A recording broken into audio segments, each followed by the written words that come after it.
ఉన్నా ఆ టెండర్లలో పాలమూరు రంగారెడ్డి జిల్లా ప్రాజెక్టులో పొంగులేటి శ్రీనివాసరెడ్డి గారి కంపెనీ కూడా ఉంది. ఉదండాపూర్లో కూడా వారి కంపెనీ,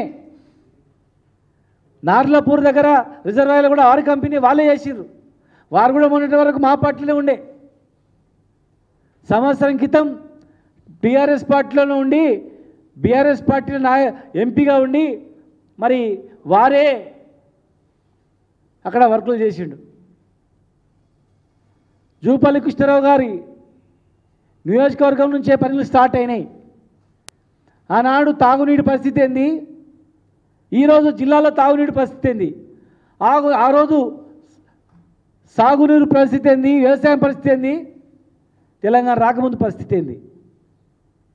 ఇవాళ జిల్లా అభివృద్ధిలో దయచేసి ప్రభుత్వం మీద కోపంతోనో ద్వేషం మీదనో నాయకుల మీద ద్వేషం మీదనో కాలయాపన చేయకుండా మీరు తొందరగా కంప్లీట్ చేసి నీళ్ళు ఇస్తే మీకు కూడా పేరు వస్తుంది. మేము 10-15 సంవత్సరాల నుంచి పెండింగ్లో ఉన్నటువంటి భీమా నెట్టెంపాడు కేఎల్ఐ రన్నింగ్ ప్రాజెక్టుగా చేసి పెండింగ్ను రన్నింగ్గా చేసి నీళ్ళు తెచ్చినాం.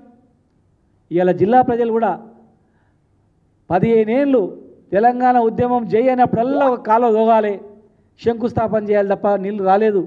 తప్పు డిజైన్లతో ఎక్కడ కూడా కేఎల్ఐలో పట్టుమని 10 టీఎంసీలు నీరు నిల్వ చేసే రిజర్వాయర్ కూడా లేదు అక్కడ, నామమాత్రం డిజైన్లు. అయినా కూడా దాన్ని విజయవంతం చేసి రీడిజైనింగ్ చేసి మరి లక్షల ఎకరాలకు నీళ్ళు ఇచ్చినాం.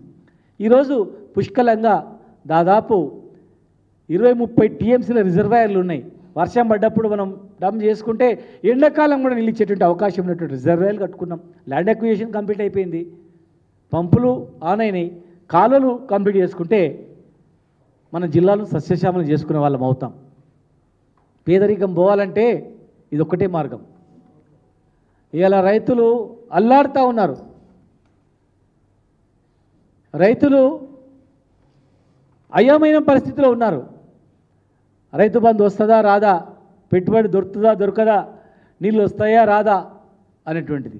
కనుక దయచేసి ప్రభుత్వం ఇకనైనా పరిపాలన మీద దృష్టి పెట్టి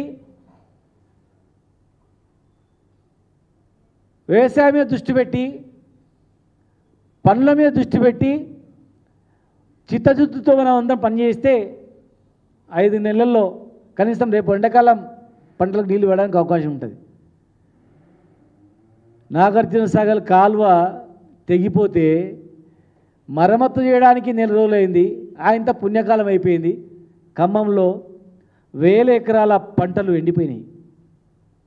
నిన్న సంబంధించిన మంత్రి గారు కూడా వెళ్ళి కోపమైండు, రే కాలువలు తెగిపోతే కూడా రిపేర్ చేయరా ఏందని చెప్పని. కాలువలు తెగిపోతేనే రిపేర్ చేయడానికి ఆలస్యమైతే లక్షల ఎకరాలు 1000 ఎకరాలు ఎండిపోయింది. మరి ఇక్కడ కాలువల డిజైన్ కూడా మీరు పరిశీలించండి.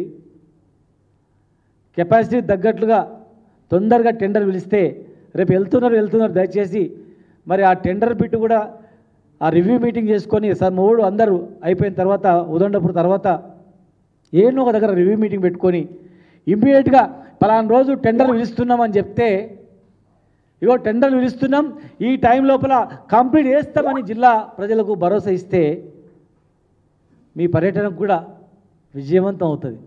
కానీ ఉట్టే చూసిపోతే ఏం చూసిపోనికి ఏం లేడా. అక్కడ ఏదుల దగ్గర నార్లాపూర్ దగ్గర పంప్ ఆన్ చేస్తే నీళ్ళు వస్తాయి, ఏదుల దగ్గర ఏదుల నీళ్ళు పడతాయి. వట్టెం దగ్గర పంపులు మునిగిపోయినాయి. మునిగిపోయిన పంపులు ఇప్పటివరకు కూడా ఇంకా సగం నీళ్ళు దిగలే. ఆ గ్రామస్తులు మునిగిపోతాయని చెప్పిరట. ఆ కాలువకి ఏదైనా మరమ్మతు చేయండి ఇమీడియట్గా, లేదంటే నీళ్ళు వస్తాయని చెప్పినా కూడా మరి పట్టించుకోలేదంట. మీరు కావాలంటే మేము తప్పుగా మాట్లాడినట్లుంటే ఆ ఒట్టెం దగ్గర మునిగిపోయిన పంపుల దగ్గర ఉన్న గ్రామస్తుల దగ్గరకు మీరు వెళ్ళండి, మీ బృందం